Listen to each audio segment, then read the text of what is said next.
Y verdad que no se ha colocado los casos clínicos para el día de mañana. La doctora no nos ha... ahora en la tardecita me voy a comunicar con la doctora para ver los casos clínicos. ¿Listo? Entonces, a ver, vamos a empezar. ¿Logran ver, por favor, las diapositivas? Sí, doctora. Ya está, perfecto. Entonces, el tema de hoy es hablar acerca de lo que son la pseudomonas, el Helicobacter pylori y lo que es el vibrio. Entonces, primero, hablando en relación a lo que es la pseudomonas. Las pseudomonas, como parte de esta gran familia de las enterobacterias, vamos a ver que son bacilos también gram negativos, que son oxidasa positivos, que es una bacteria aerobia no fermentadora y que tienen movilidad.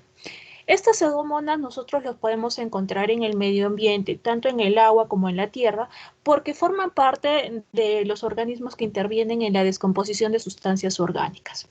Dentro de toda su composición como bacterias, va a tener una endotoxina, va a tener endotoxinas que son las responsables del proceso inflamatorio que vamos a observar en los pacientes, y la exotoxina A, que tiene la función de ribosilar lo que es el ADP.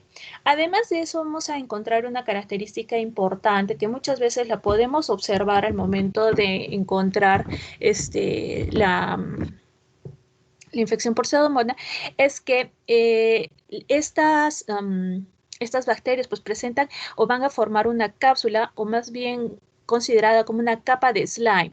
No sé si ustedes han visto, por ejemplo, en Nickelodeon, esa cosa media pegajosa, verde, como una goma.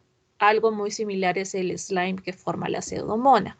Entonces, esto le ayuda a la capacidad de formar microcolonias a nivel pulmonar.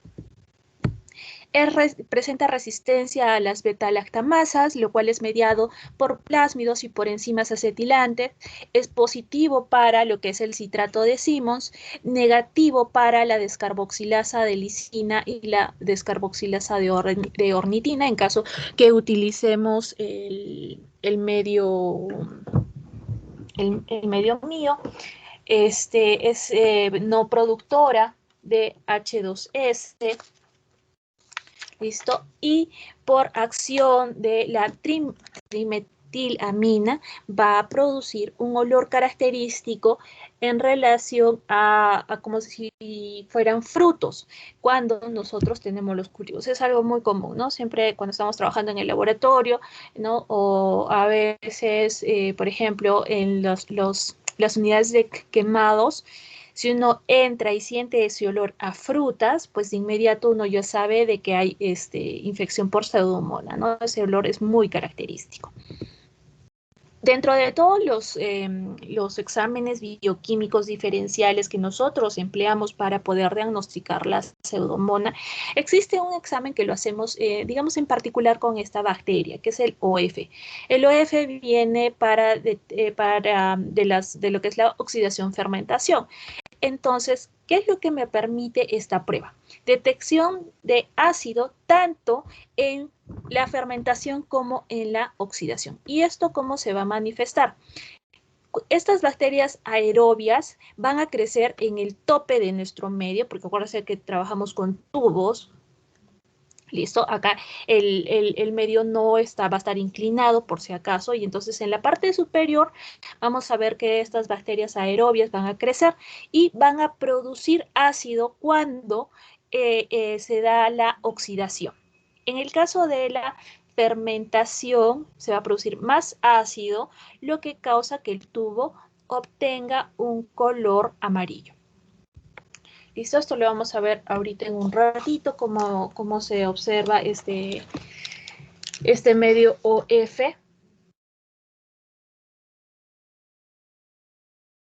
Y además de eso, pues vamos a ver que es un patógeno oportunista, ¿no? Porque la afección principal en pacientes que ya tienen una patología inmunosupresora de fondo, ¿no? Principalmente, por ejemplo, pacientes quemados, pacientes diabéticos que es otro de los grupos que se ven más afectados por esta bacteria, ¿no? Pacientes, dice, ocasiona enfermedades en pacientes con sondas que van a tener deficiencias inmunitarias, ¿no? Aquellos abuelitos diabéticos que de repente tienen una hiperplasia prostática o que por alguna alteración neurológica pues necesitan estar con las sondas vesicales por mucho tiempo, entonces crece ahí también, se facilita el crecimiento de Pseudomonas, o pacientes de repente que tienen catéter venoso central y que de repente están en UCI, también pueden presentar este tipo de infectación por Pseudomonas. Estas bacterias pues, producen la beta-lactamasa que degradan o inactivan las cefalosporinas de tercera generación. Entonces, por lo cual no nos deja mucha opción. Se pueden utilizar cefalosporinas, pero no podemos emplear las de tercera generación. ¿De dónde podemos sacar las muestras para el estudio de Pseudomonas? Podemos sacar muestras del exudado de las heridas para hacer cultivo. Si en caso mi paciente tuviera una infección del tracto urinario, pues se puede hacer un urocultivo, podemos hacer hemocultivo, se puede hacer un examen al fresco y también se pueden hacer coprocultivos. ¿Qué medios de cultivo nosotros podemos utilizar? El ya conocido agar sangre, igualmente trabajamos en una incubación entre 24 a 48 horas con una temperatura que necesita, digamos, alrededor de los 30 hasta 42 grados centígrados. Si ustedes se acuerdan un poquito en relación a las otras bacterias que hemos estado viendo, la temperatura era alrededor hasta los 37 grados. Con el caso de Pseudomonas, pues necesitamos elevar un poquito más esa temperatura para facilitar su crecimiento. Cuando crecen me van a dar una beta hemólisis con un característico color como un brillo metálico. Si nosotros las sembramos en agar McConkey, las colonias van a ser redondas, van a ser incoloras y por lo tanto me estaría indicando que no me van a fermentar la lactosa. Y existe otro agar especial que es el agar cetrimida, donde las colonias de Pseudomonas pues van a tener un pigmento verde azulado alrededor, y si ese cultivo nosotros lo exponemos a la luz ultravioleta, pues nos va a dar una fluorescencia.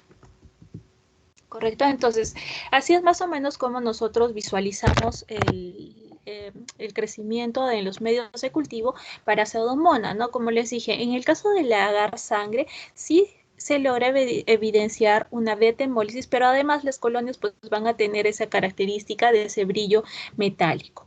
En el caso del agar McConkey, son incoloras, simplemente acordándonos que este agar me permite a mí conocer la capacidad de fermentación de la lactosa, ¿no? Entonces no fermentan lactosa. En el agar cetrimida van a tener ese color medio verde azulado, que si es que nosotros lo exponemos a la luz ultravioleta nos va a dar una fluorescencia, ¿no? Existe otro también que es el agar caseína, donde las colonias pues también van a tener un aspecto blanquecino con un halo medio verdoso a su alrededor, ¿no? Y obviamente, si hacemos el antibiograma en el agar Müller-Hinton, también dan ese tinte medio verdoso que después vamos a ver en relación a qué se debe esa coloración medio verdosa, metálica que produce Pseudomonas. Y entonces, también debemos de realizar las pruebas de diferenciación bioquímica para Pseudomonas. Y entonces, cuando hacemos estas pruebas, muchas veces las reacciones pues son negativas, ¿no? En el caso del agar TSI es un K sobre N, es decir, que no fermenta ni la lactosa, ni la glucosa, ni la sacarosa. En el caso del agar LIA es un K sobre N, es decir, es un lisinán negativo. Es urea negativo, citrato positivo, de cierta forma intermedio, porque no es completo. Y me parece que es un agar, el agar mío, donde es el ornitina negativo, ¿no? Si acá le agregamos la prueba del indol, entonces acá vamos a tener el resultado de las pruebas bioquímicas para Pseudomonas. Vamos a encontrar, vamos a empezar por el TSI, ¿no es cierto? Que le decimos yo que es K sobre N, acordándose rojo sobre neutro. En el caso de LIA también es otro K sobre N. El medio SIM nos va a indicar que sí tiene movilidad ¿listo? Movilidad positiva. Acá no sé si le hemos puesto, bueno, es H2S negativo, ¿no? No hay producción de H2S, como están observando, y el indol es negativo. Ahora, en el caso del citrato, citrato positivo, la urea negativa, como hemos visto, para las pruebas, acá está ácido sulfúrico negativo, para el caso de, también se puede hacer MRBP, pero no es una prueba, digamos que nos puede ayudar mucho, pero lo más interesante es el OF. Nosotros hacemos las pruebas del OF abierto y cerrado. ¿Qué quiere decir? Que este medio OF se hace una misma prueba en dos tubitos, se va a sembrar a la bacteria, ¿listo? Y un tubo va a estar abierto y un tubo va a estar cerrado. ¿Listo? Entonces, nos vamos a utilizar uno para la oxidación y otro para la fermentación. En este caso, se utiliza la glucosa como un sustrato y como les dije, ¿no? Nos vamos a detectar mediante esta prueba la acumulación de ácidos. Y la bacteria, lo que tenemos que hacer es inocularla, ¿no? Con la aguja de cole vamos a introducirla hasta el fondo. Están viendo de que deja como una rayita, ¿no? Se hace un piquete, una picadura hasta el fondo, y las que van a estar en condiciones de aerobiosis son aquellas que están destapadas, ¿no? Es que está abierta. Y el que va a trabajar bajo condiciones de anaerobiosis, la vamos a cubrir con parafina, lo vamos a cerrar, ¿no? La parafina simplemente impide que ingrese el aire, ¿no? El oxígeno. Entonces, estos dos tubos simultáneamente se van a llevar a la estufa para que crezcan por un periodo de 24 horas. Entonces, las bacterias que van a utilizar o van a ser aerobias, como les dije, van a crecer en este tubo que está abierto en la parte superficial, ¿no? En la parte superior. ¿Y qué es lo que van a hacer? Van a utilizar esa glucosa que les he dicho como sustrato, la van a transformar en CO2 y por lo cual esta superficie se va a tornar de este color amarillo. ¿Listo? Porque utilizamos pues unos indicadores de ácido base para este cambio. Y en el caso del tubo que está cerrado, ¿no? Que lo estamos trabajando bajo una condición de anaerobiosis, el tubo se va a mantener de este color medio verdoso, ¿no? Porque obviamente pues no ha habido esa transformación de glucosa hacia CO2. Entonces, ¿qué nos indica? Que las bacterias fermentadoras producen ácidos a partir de la glucosa, ¿no? Y van a virar, pues, este tubo cerrado hacia el color amarillo. Entonces, es fermentadora positivo, ¿no? Y en el caso de la oxidación, sería oxidación negativa. ¿Listo?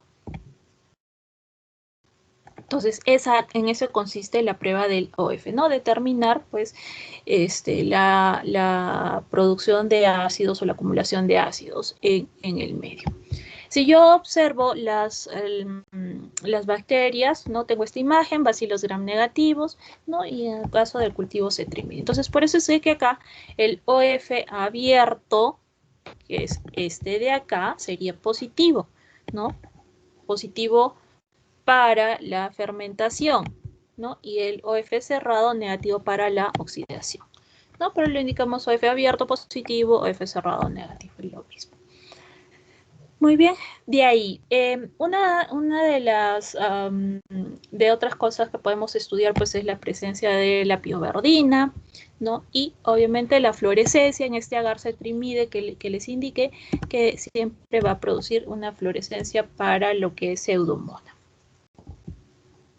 ¿no? Si nosotros lo exponemos a, por ejemplo, este es otro medio especial, que es el medio KIM-B, igualito sembrado, bajo estas condiciones, lo llevamos a la luz ultravioleta y vamos a tener esta fluorescencia con pseudomonas. Entonces, dentro de todo lo que los componentes estructurales de las pseudomonas, los factores que van a causar enfermedad y que debemos tener muy en consideración son, por ejemplo, los lipopolisacáridos, perdón, en especial el lípido A, que sabemos que es una endotoxina. Los lipopolisacáridos pues, son muy resistentes a la actividad bactericida. En el caso de las proteasas extracelulares tiene lo que es la elastasa, que es una enzima que va a dañar principalmente la córnea, causando una queratitis, porque va a haber una destrucción de lo que son el colágeno tipo 4, tipo 5 y el tipo 7. Va a producir también necrosis en los tejidos de los pacientes quemados y aquellos pacientes que tienen enfermedad pulmonar, como es el caso de la fibrosis quística. Otra proteasa extracelular es la alcalina y la proteasa tipo 4, que también daña el ojo y que contribuye junto con la elastasa a la producción de la queratitis. Dentro de las exotoxinas de transferasa de ribosil, o que ribosilan ADP, tenemos la exotoxina A, ¿no?, que va a inactivar el factor de elongación tipo 2, la exotoxina S, que es importantísima para una infección en pacientes quemados, y tenemos la leucocidina de alto peso molecular. Luego también tenemos lo que es la pioverdina y la pioquelina. Va a tener también un pili de tipo 4 que lo que va a hacer es mediar la adherencia a las mucinas y a las células epiteliales. Tiene ramolípidos como son los monorramolípidos y el dirramolípido, que ocasionan o que intervienen principalmente en las infecciones pulmonares. Tienen alginato, que es lo que va a formar esa capa gelatinosa, esa capa de slime de las cepas, que principalmente causan infecciones pulmonares crónicas en pacientes con fibrosis quística, que digamos que es una población, digamos, una de las poblaciones que más se van a ver afectadas por pseudomonas, ¿no?, los pacientes con fibrosis quística. Además, este alginato también inhibe lo que es la fagocitosis, ataca los radicales libres, inhibe la quimiotaxis de leucocitos, entre otras funciones. Y otros factores, pues la fosfolipasa C, tiene citoquinas, como es el caso de la leucocidina, y en el caso de la piocianina, que son agentes silostáticos que ayudan también a competir por el hierro, ¿no?, porque esta bacteria pues tiene mucha afinidad por el hierro. Y entonces, ¿qué patologías nos va a causar pseudomonas? Entonces, lo que hemos mencionado varias veces, bueno, la queratitis, ¿no?, es cuando estas bacterias van a colonizar un ojo que está ya dañado. Se va a introducir principalmente por soluciones de lavado contaminadas, ¿no? Esto se ha visto mucho en pacientes que usan lo que son los lentes de contacto. Sabemos que los lentes de contacto, al momento de retirárselos, se tiene que guardar en una solución estéril. Entonces, muchas veces no se cumple con esos con la asepsia que se debe de tener, y al momento de colocarse los lentes siempre se causa a veces como un raspado de la permeabilidad de la córnea y se puede introducir pseudomonas. Entonces, una vez producida la úlcera, la bacteria pues se va a empezar a diseminar y me va a producir una necrosis conforme pues produzcan todas estas endotoxinas, las exotoxinas, las proteasas y otros factores que ya los hemos mencionado, ¿no? Entonces, por ejemplo, tenemos acá esta imagen de esta queratitis, y a veces si los ponemos a luz ultravioleta, pues fácilmente se logra ver ¿no?, la colonización por pseudomonas. En el caso de infecciones pulmonares, en esta población de pacientes con fibrosis quística, vamos a ver que estos pacientes, sobre todo pacientes que han tenido infecciones por Staphylococcus aureus o por Haemophilus influenza a repetición, ¿no?, vamos a encontrar que su función pulmonar se encuentra disminuida, ¿no?, o que van a empezar a tener infecciones intermitentes a repetición, ¿no?, en un periodo entre los 6 meses hasta los 2 años, y finalmente conducen a una enfermedad crónica por cepas mucoides.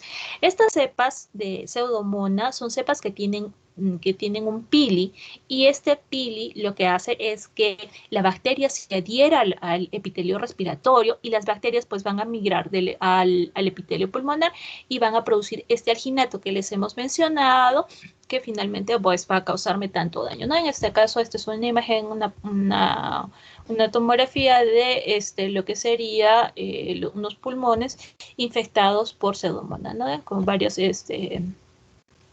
zonas atelectásicas. La necrosis de los tejidos y sepsis en pacientes quemados, vamos a ver que al ser una bacteria productora de proteasas, pues aumenta la carga o la actividad proteolítica de los tejidos. Activa lo que es el factor de Hagemann, lo cual conduce a la generación de fibrina, componentes de complemento, lo que es la cinina y los eicosanoides, y vamos a encontrar que hay un exceso de coagulación, hay la actividad opsónica va a estar disminuida, hay aumento de la actividad de los linfocitos T supresores, disminución de la actividad de las células T, de las natural killer, con una reducción también de los antígenos, de la presentación, perdón, de antígenos, y por lo tanto hay una inmunosupresión generalizada. Entonces, en el caso de los pacientes quemados, el problema es en que una vez que se infecta, que una persona se infecta con pseudomonas, un paciente quemado se infecta por pseudomonas, no es como encender una candela, ¿no? La bacteria rápidamente va a colonizar este tejido que ya de por sí está lesionado, que tenemos un paciente inmunosuprimido por muchas razones, ¿listo? Y lo que va a empezar a causar pues es una necrosis del tejido, ¿no? Por alteración de la vascularización, por alteración a nivel de toda la actividad inmune que va a tener el paciente, ¿no? Y obviamente lo primero que uno siente es el olor a frutas, y cuando uno destapa estas heridas, la tinción verdosa que vamos a encontrar en los apósitos. Además de eso, pues la pseudomonas también puede presentar, los pacientes pueden desarrollar bacteriemia, donde tenemos pacientes que tienen fiebre, taquicardia, taquimia, insuficiencia respiratoria, hipotensión, asuemia, ¿no? Y se va a acompañar de lesiones cutáneas eritematosas que en un inicio son como unas vesículas con hemorragia que luego progresan a una necrosis, se van a ulcerar y se transforman finalmente en unos nódulos indurados, ¿no? Esta sepsis es muy rápida y puede llegar a ser fulminante. A nivel de los huesos y las articulaciones es porque la bacteria ha llegado hasta ahí por vía hematógena. Las personas que tienen mayor riesgo son aquellas personas que utilizan drogas intravenosas, pacientes con infección del tracto urinario o infecciones pélvicas. Entonces, ¿qué es lo que van a presentarse? Dolor a nivel de la zona la zona que ha sido infectada, fiebre y pérdida de la movilidad. En el caso de una afectación a nivel del sistema nervioso central, pseudomonas puede causarnos meningitis, abscesos cerebrales, esto principalmente en pacientes que tienen algún defecto inmunológico, que han tenido algún traumatismo, ¿no? El caso de que sea por traumatismo, la vía es a través de la sangre, por vía hematógena, o puede ser a través de una extensión directa a partir de un foco tanto auricular o puede ser por una sinusitis. A veces tenemos sinusitis que no son bien curadas, ¿no? Y que son causadas por pseudomonas, no se tratan y termina el paciente desarrollándome una meningitis como una enfermedad o como una extensión del foco original, ¿no? Hay infecciones auditivas causando otitis externas, donde vemos que el canal auditivo externo pues está inflamado, va a haber presencia de desechos, hay prurito, hay dolor. Es muy peligroso en los pacientes diabéticos en edad avanzada y en los lactantes, porque esto puede llegar a invadir los tejidos blandos, causar daño a nivel de los nervios craneales, causar bacteriemia, causar sepsis y finalmente la muerte del paciente. En el caso de las infecciones oculares, pues ya mencionamos la queratitis, ¿no? Como factores de riesgos, a veces el haber presentado infección previa por herpes, traumatismos, y sobre todo es muy común en las personas que usan de forma incorrecta los lentes de contacto, ¿no? Que a veces ni se los quitan para dormir o están por largo tiempo, los manipulan con las manos sucias, entonces es muy frecuente la presentación de queratitis. En el caso del aparato digestivo, esto se ha visto más en recién nacidos y que pacientes inmunocomprometidos, donde me va a causar una enterocolitis. En el caso de pacientes con neutropenia, las lesiones que se presentan a nivel digestivo son hemorrágicas y necróticas, ¿no? Donde hacemos una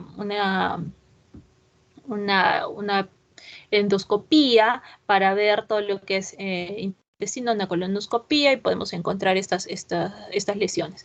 Pueden presentarse también infecciones a nivel cardiovascular, una endocarditis infecciosa, y esto se ha visto principalmente en pacientes que usan drogas intravenosas, ¿no? Parte de su afectación a nivel del aparato osteoarticular. A nivel del aparato respiratorio, ya hemos visto pacientes con fibrosis quística que están muy expuestos, pacientes que con cualquier otro tipo de enfermedad pulmonar crónica o que tienen insuficiencia cardíaca congestiva. La afectación o la sintomatología que van a tener nuestros pacientes es que tienen fiebre, disnea, esputo, cianosis, pueden presentar derrame pleural, microabscesos, hemorragia focal y muchas veces es mortal. Hay una neumonía bacteriémica primaria que se ha visto en pacientes con cáncer y con neutropenia, donde las lesiones necróticas van a producirme una congestión vascular pulmonar, edema, bronconeumonía necrosante, y la muerte es muy rápida, alrededor de entre 3 a 4 días. Y infecciones, bueno, como les he dicho, infecciones pulmonares crónicas, esto se ve mucho en pacientes que tienen fibrosis quística. También puede afectar piel, ¿no? En el caso de pacientes con dermatitis, lo que es la dermatitis de la tina caliente, ¿no?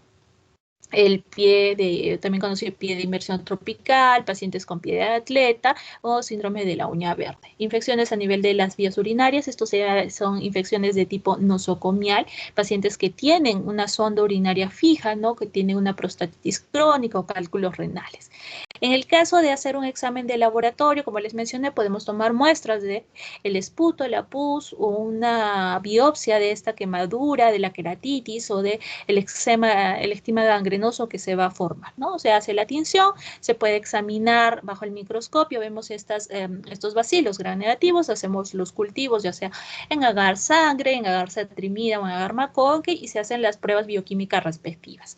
Y el tratamiento, acá una pequeña variación, ya no usamos tanto cefalosporinas de tercera generación porque, como les mencioné, se ha visto gran resistencia. No tenemos que hacer uso de una medicación un poco más, digamos, no digamos nueva, pero es más costosa, un poco más compleja. Y tenemos que usar combinación de lo que serían aminoglucósidos, por ejemplo, lo que es la piperacilina con lo que sería la gentamicina, ¿no? Con lo que son penicilinas antiseudomónicas. Ese sería el tratamiento.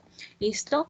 Acá les dejamos el link para que puedan ver un video cortito de lo que es la pseudomona y pasamos a ver lo que es el Helicobacter pylori. Igualmente es un bacilo gram negativo, en este caso es espiralado, que tiene un flagelo, mide entre 2.5 a 4 micras, y lo aislamos a nivel del tracto gastrointestinal y también a nivel hepatobiliar.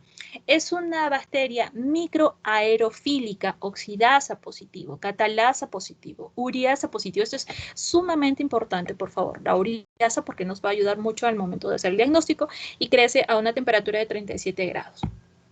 Lo podemos cultivar en agares especiales, como es el caso del agar Brucella, o utilizando el medio de infusión de corazón y cerebro. También se puede utilizar el agar sangre y el agar chocolate, que es una variación del agar sangre. Las colonias aparecen entre los 3 a 5 días, incubadas a 37 grados centígrados.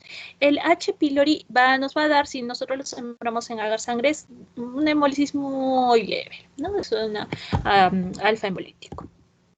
Entonces, esta imagen es en el caso de una placa en agar sangre, donde en este medio ha crecido las colonias puntiformes en un periodo de 3 a 5 días y necesitan una incubación especial. Se les tiene que crear una atmósfera microaerofílica, ¿no? Y a una temperatura de entre 30 a 37 grados. Entonces, a veces realizar el cultivo de Helicobacter pylori no es nuestro examen de elección porque es un poco complicado lograr estas atmósferas microaerofílicas y demora también mucho el crecimiento, ¿no? De esta bacteria. Entonces, si hablamos de sus factores de virulencia, pues tenemos las adhesinas, la uriasa, que es una de las más importantes, porque esta uriasa lo que va a hacer es de que la bacteria pueda sobrevivir al medio ácido que tenemos a nivel gastrointestinal, porque produce amoníaco. Entonces vamos a saber que el pH óptimo de crecimiento de esta bacteria es alrededor de los 6 o 7. Favorece también esta ureasa la inflamación de nuestra mucosa gástrica porque recluta y activa lo que son los polimorfos nucleares y los monocitos, y va a haber pues producción en exceso de lo que es la gastrina y el ácido. Luego también tiene la mucinasa que ayuda a que la bacteria pueda penetrar la capa de la mucosa, los flagelos que ayudan a que se pueda desplazar la bacteria a través de esta mucosidad, y por lo cual nosotros cuando vemos las biopsias, nosotros la vamos a ubicar de preferencia en lo profundo de la capa mucosa, cerca de la superficie epitelial.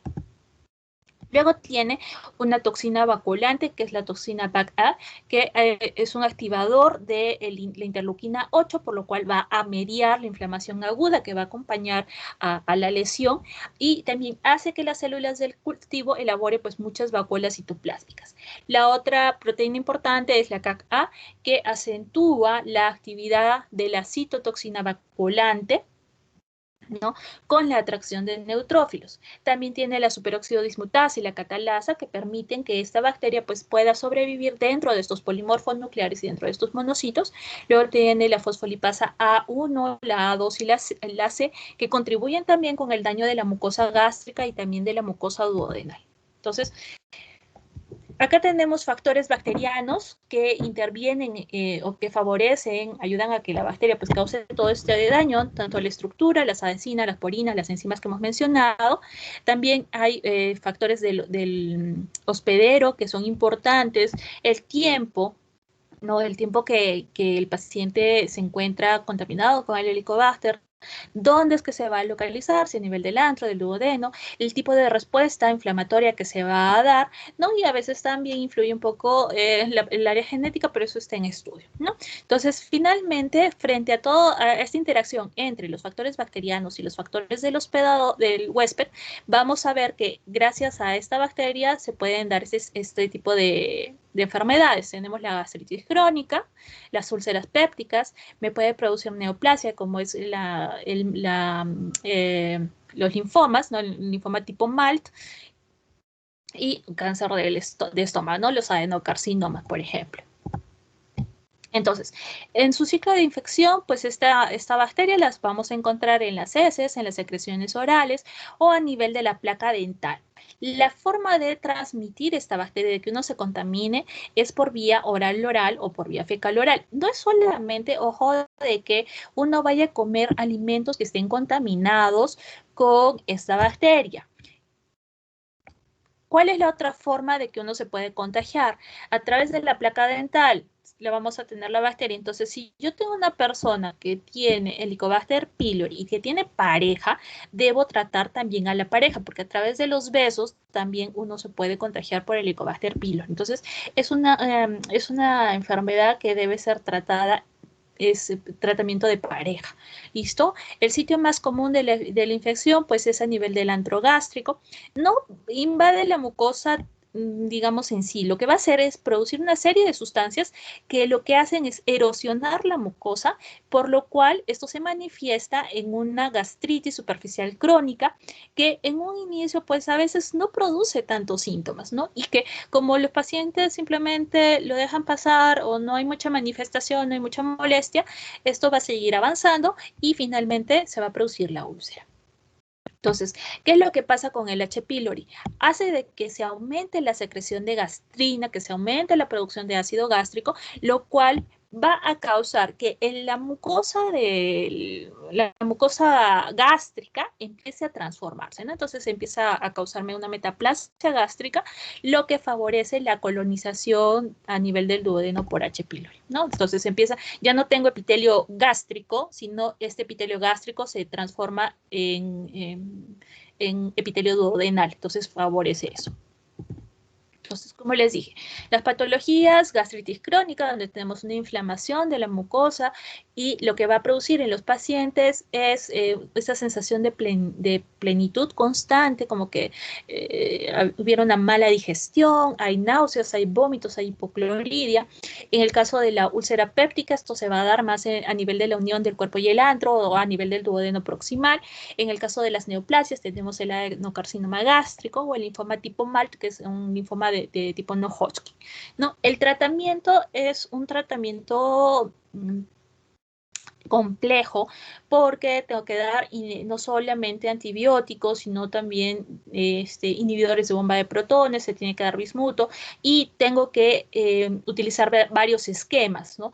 Dependiendo de que si la paciente tiene antecedente de haber tomado tratamiento o es la primera vez, eso se evalúa, ¿no? Y obviamente la prevención siempre va a ser en relación a comer alimentos bien cocidos. Entonces, por ejemplo, la forma más una de las formas más adecuadas para hacer el diagnóstico de Helicobacter pylori es a través de la endoscopía para tomar una biopsia, ¿no? Las biopsias se toman tanto del antro como del cuerpo y lo ideal siempre es que nos manden alrededor de 6 biopsias, ¿no? 6 pequeñas muestras para que nosotros en anatomía patológica pues hagamos el diagnóstico más acertado. Entonces, lo que nosotros vamos a encontrar, tenemos las foviolas de la mucosa, ¿no? Y justamente estas cositas tan pequeñitas, casi como unas comitas así chiquititas, esas son el Helicobacter, ¿no? Y las vamos a encontrar metidas en este moco que va a estar en la profundidad a nivel foviolar, ¿no? Entonces, igualmente acá tenemos lo que serían los Helicobacter. Entonces, cuando hacemos nosotros los informes de las biopsias gástricas, ¿no? La búsqueda de Helicobacter a veces es un poco tediosa porque se dan cuenta que son cosas muy pequeñitos, ¿no? Existen tinciones, esta es una hematoxilina eosina, pero también existe una tinción especial para detectar Helicobacter, ¿no? Que casi no se usa, es raro porque ya con la experiencia uno logra identificarlos, ¿no? En el caso de la fisiopatología, fuerzas que, digamos, nos protegen de la infección, vamos a ver la secreción de la mucosa, la secreción de bicarbonato a nivel del moco, el flujo sanguíneo de la mucosa, el transporte de membrana en la superficie apical, la capacidad de regeneración o la elaboración de prostaglandinas. No todo eso nos va a defender. Y en el caso de las lesiones para una gastritis, siempre la número 1 va a ser infección por Helicobacter pylori. Si tiene un paciente que viene con una sospecha de una gastritis, lo primero pensar en Helicobacter, ¿no? De ahí, pues, la gastritis sabemos que se pueden producir por otras razones, ¿no? Por el consumo de AINES, de aspirina, los cigarrillos, el alcohol, porque pueda tener problemas de hiperacidez gástrica o porque haya un reflujo gastroduodenal.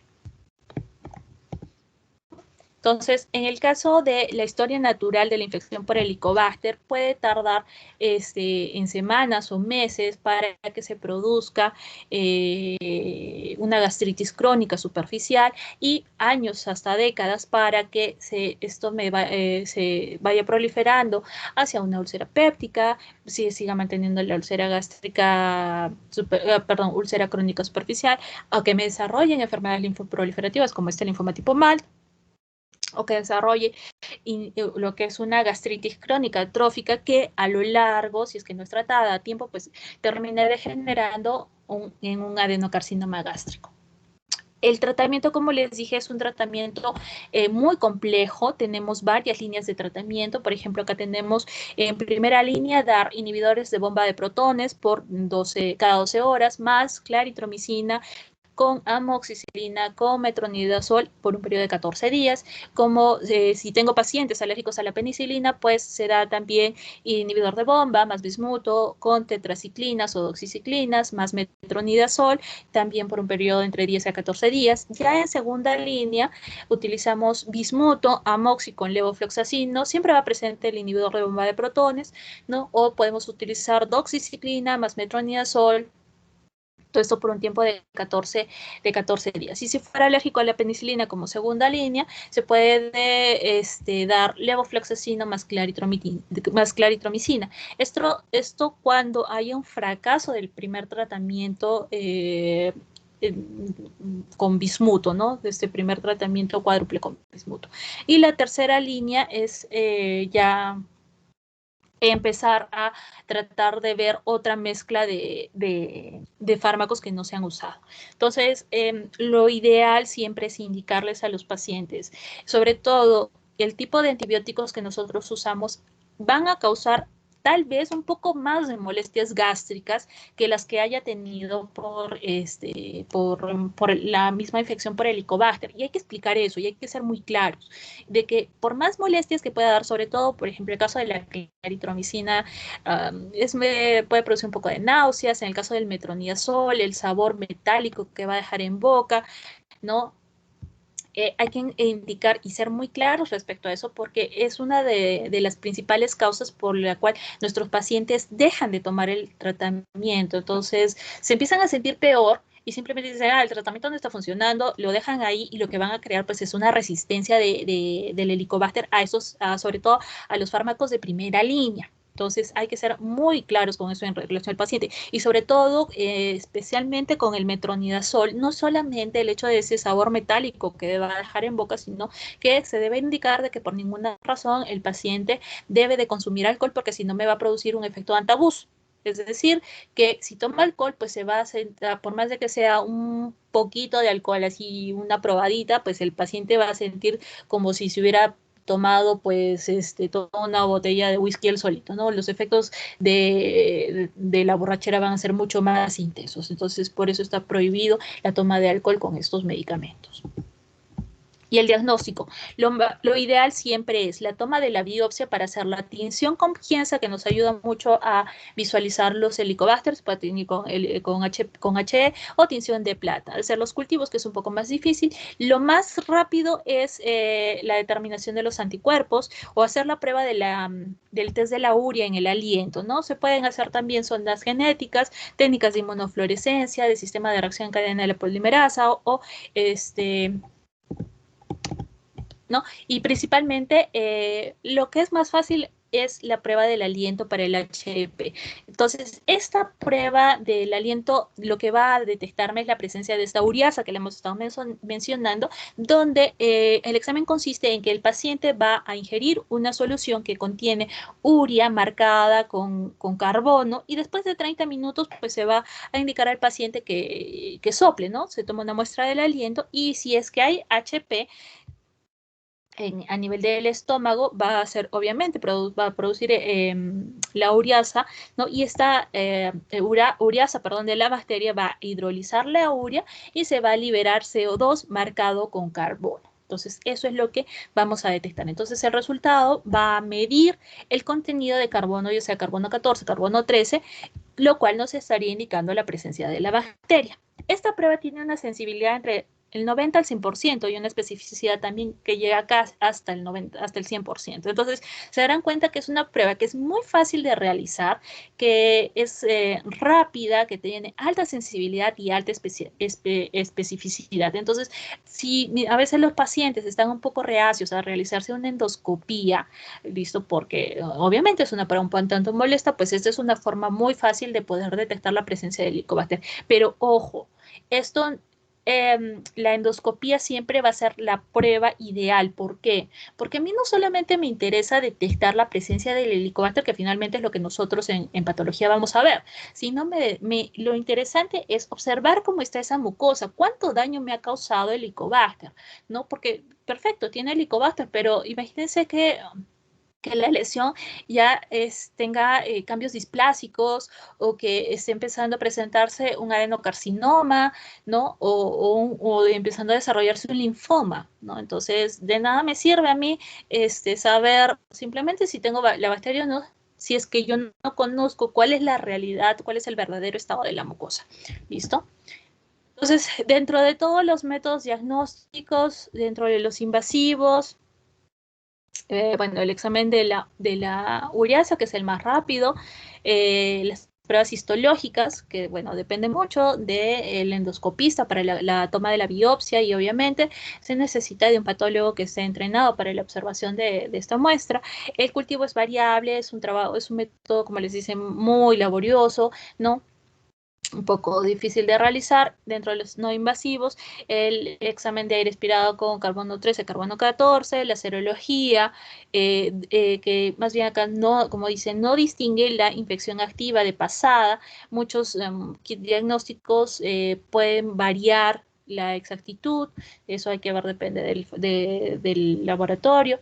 La presencia de antígenos en las deposiciones también tiene alta especificidad y alta sensibilidad y se considera como una segunda opción, ¿no? Como un método no invasivo de diagnóstico o confirmación después de la erradicación o después de post-tratamiento de HP. ¿No? Y eso es más o menos como vienen los kits de antígenos, las pruebas antigénicas para la detección de Helicobacter. Si algo se acuerdan, también les mencioné que se realiza la prueba de ELISA para detectar también Helicobacter pylori, que también, digamos, es una de las pruebas más rápidas y también con alta sensibilidad y alta especificidad para la detección de Helicobacter. Y finalmente, el Vibrio cholerae, que también es un bacilo curvado, que tiene un flagelo polar, anaerobio facultativo, bueno, bacilo gram negativo, que es oxidasa positivo y que fermenta la glucosa. Como característica particular es de que crece en un medio alcalino y que es muy sensible a la acidez.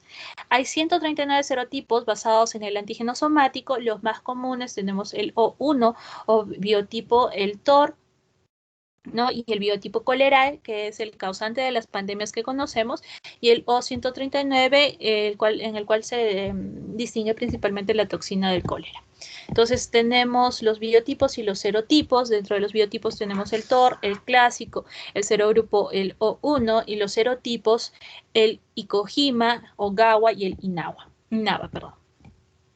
¿Dónde lo vamos a encontrar a esta bacteria? El reservorio es a nivel del colon. La dosis infecciosa tiene que ser más de 10 a la 7. La forma en la cual nosotros adquirimos la infección por el cólera es a través de consumo de alimentos marinos mal cocidos, como es, por ejemplo, el consumo de cangrejo, pescado, camarones, o también el consumo de agua contaminada con material fecal, o que sería la vía fecal oral. Para causar enfermedades, la bacteria tiene que superar varias cosas. Primero que nada, tiene que superar la acidez gástrica. Hemos visto que es sensible a un medio ácido. Tiene que superar la peristalsis intestinal y también tiene que superar los anticuerpos que se van a formar, anticuerpos secretores.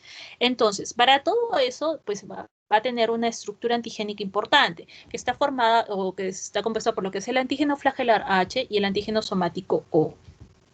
En relación a la toxina, es una enterotoxina colérica que se llama colerágeno, la cual va a ribosilar ADP. Con esto activa la dinilatociclasa, lo cual hace que aumente el AMP, lo cual finalmente lleva a que haya un eflujo, ¿no? o una salida de cloro y agua.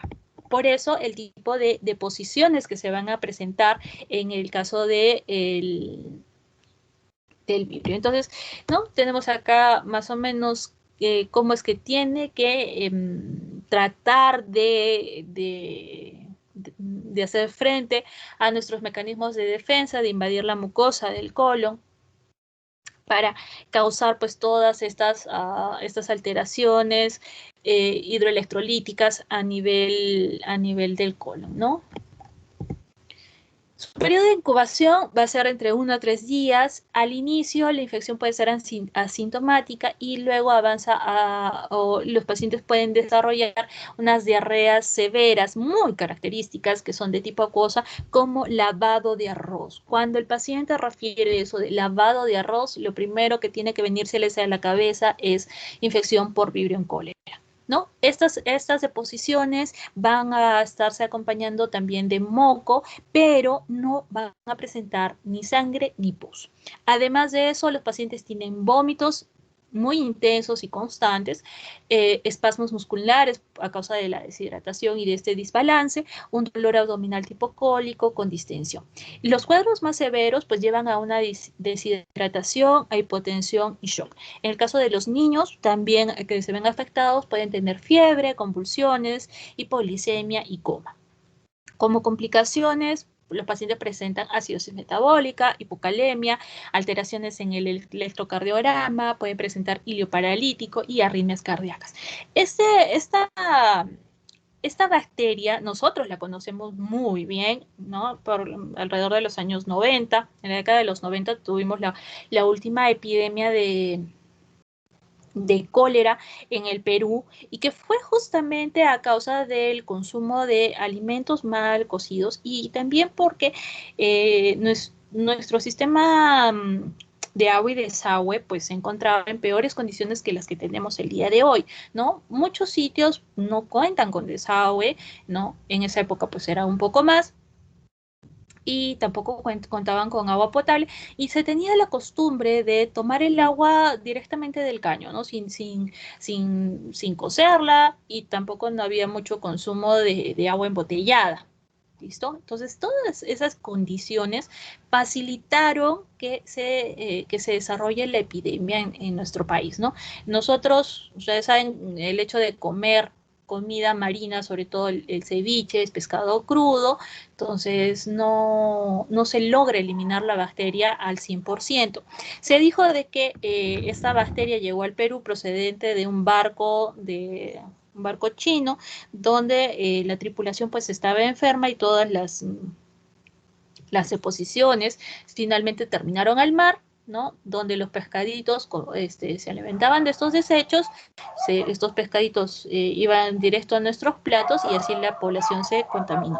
Se indicó también de que como primer punto donde se detectó la infección por cólera en esos años, se dio acá en Arequipa, en La Joya, si mal no me equivoco, y fue una situación muy complicada porque no se tenía mucho conocimiento acerca de cómo detectarla, de qué tipo de bacteria estábamos haciendo frente a algo muy similar a lo que hemos vivido ahora con el COVID, ¿no? Después, gracias a la cooperación con China, con los asiáticos, pues se logró detectar de que se trataba del Vibrio cólera y se trajo los medios de aislamiento específicos para Vibrio, porque no crece en medios comunes, ¿no? El principal problema era la forma tan rápida de diseminación que tenía esta bacteria, porque simplemente no se podía controlar la forma de diseminación porque no se conocía exactamente cómo era, ¿no? Y ni de quién se trataba, ¿listo? Y además que no teníamos las condiciones sanitarias óptimas. Una vez que ya se vio de qué bacteria era la causante, ¿no? Las medidas higiénicas, las recomendaciones que se daba a la población, pues ayudaron a controlar esta bacteria rápidamente, ¿no? Los pacientes se comprometían muy rápido porque el tipo de diarreas que se producían eran diarreas muy intensas, ¿no? Llevaban a un punto de deshidratación tal de que el ingreso de líquidos o la reposición de líquidos, pues no llegaba a ser tan rápida como la pérdida. Entonces, imagínense tener cientos de pacientes que tenían vías a nivel de las 4 extremidades, ¿no? Para tratar de hidratar lo más pronto que se podía, lo más rápido posible, pero aún así terminan haciendo compromiso severo, ¿no? Hipotensión, shock y finalmente fallecía, ¿no? Entonces, fue realmente un episodio terrible en esa época, pero que a diferencia de lo que estamos viviendo ahora, las medidas que tomó la población y con el conocimiento exacto de la bacteria, pues ayudó a controlar la epidemia, ¿no? Ahora conocemos las medidas, pero muchas veces no las respetamos, ¿no? Y eso no nos ayuda mucho a controlar la epidemia, la pandemia que estamos viviendo el día de hoy. Entonces, la forma de poderlo diagnosticar es muy especial, ¿no?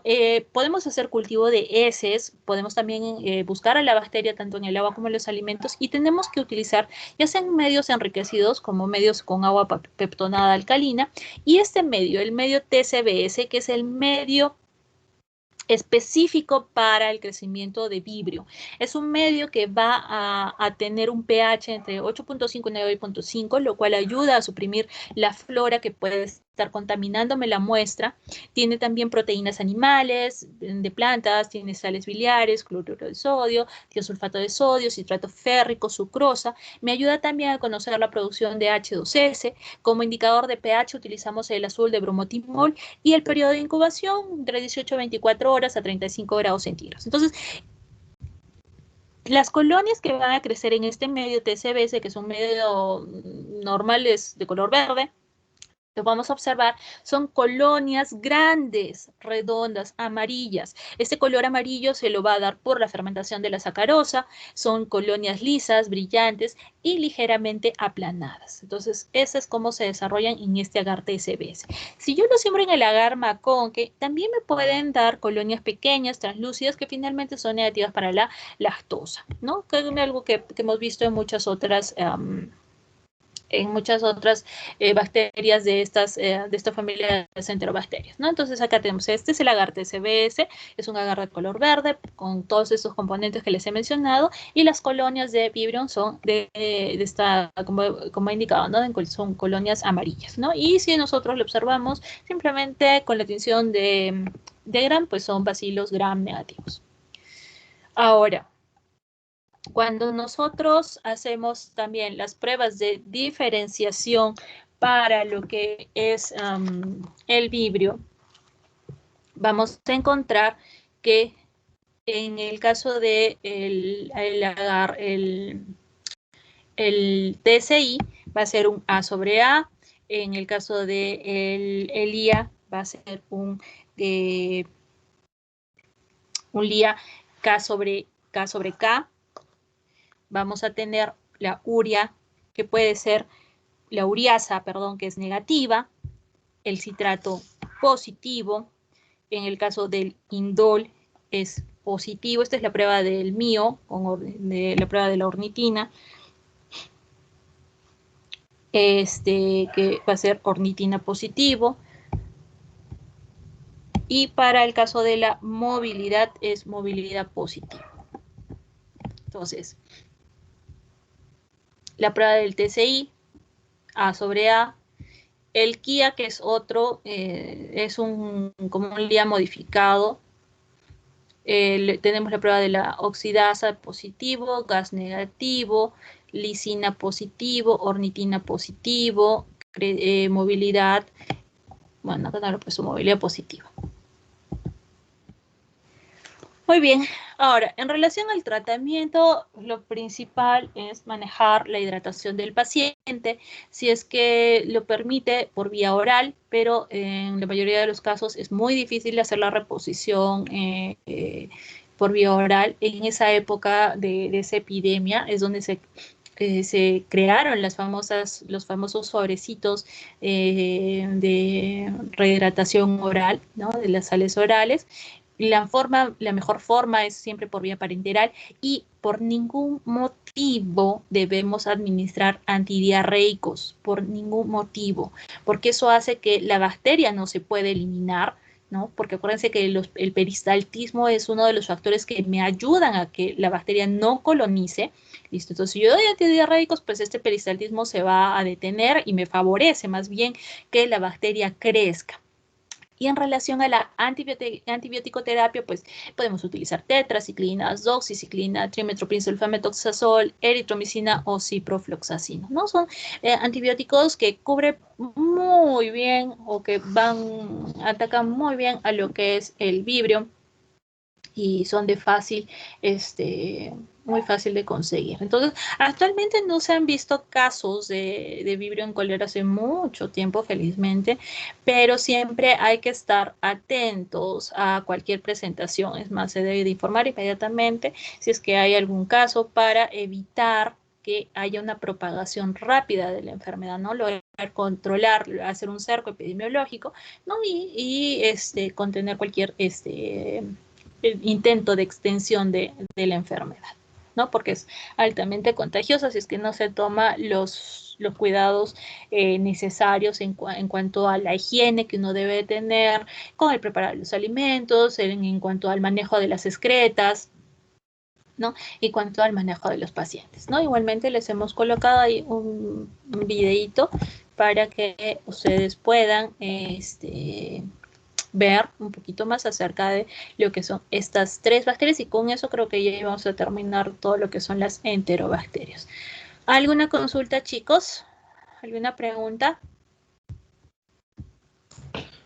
Doctora,